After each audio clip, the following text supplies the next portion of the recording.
passat que Esplugues tenia reconegut. Un dels punts forts de l'ordre del dia del ple d'Esplugues del mes de maig ha estat l'aprovació provisional de la modificació del Pla General Metropolità als carrers Nou i Laureà Miró. El govern proposa la resolució d'al·legacions, però no tots els partits han estat d'acord. Convergència i Unió, Iniciativa per Catalunya Verds i Esquerra Republicana han votat en contra. El portaveu d'Esquerra a Esplugues, Jordi Figueres, no està d'acord que es construeixin dos edificis com els previstos en la zona històrica de la ciutat.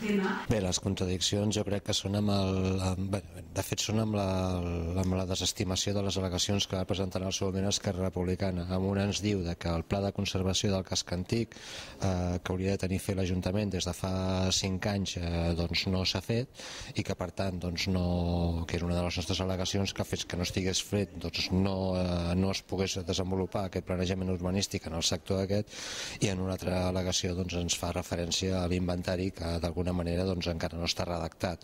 El Partit Popular, en canvi, ha votat a favor de la modificació del pla de carrers. El seu portaveu, Lluís Ortega, explica per què el PP ho recolza. Com que és un tema que l'equip de govern també ho ha vist clar i els serveis tècnics ho han acceptat, evidentment donem per vàlid.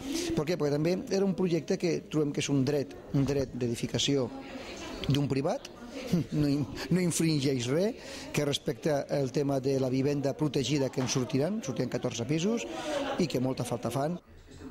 Lluís Ortega ha afegit que el que cal és anar més enllà de les petites baralles entre particulars i planificar únicament en benefici d'Esplugues. Les retallades, el que són les ajudes i els recursos per afrontar aquesta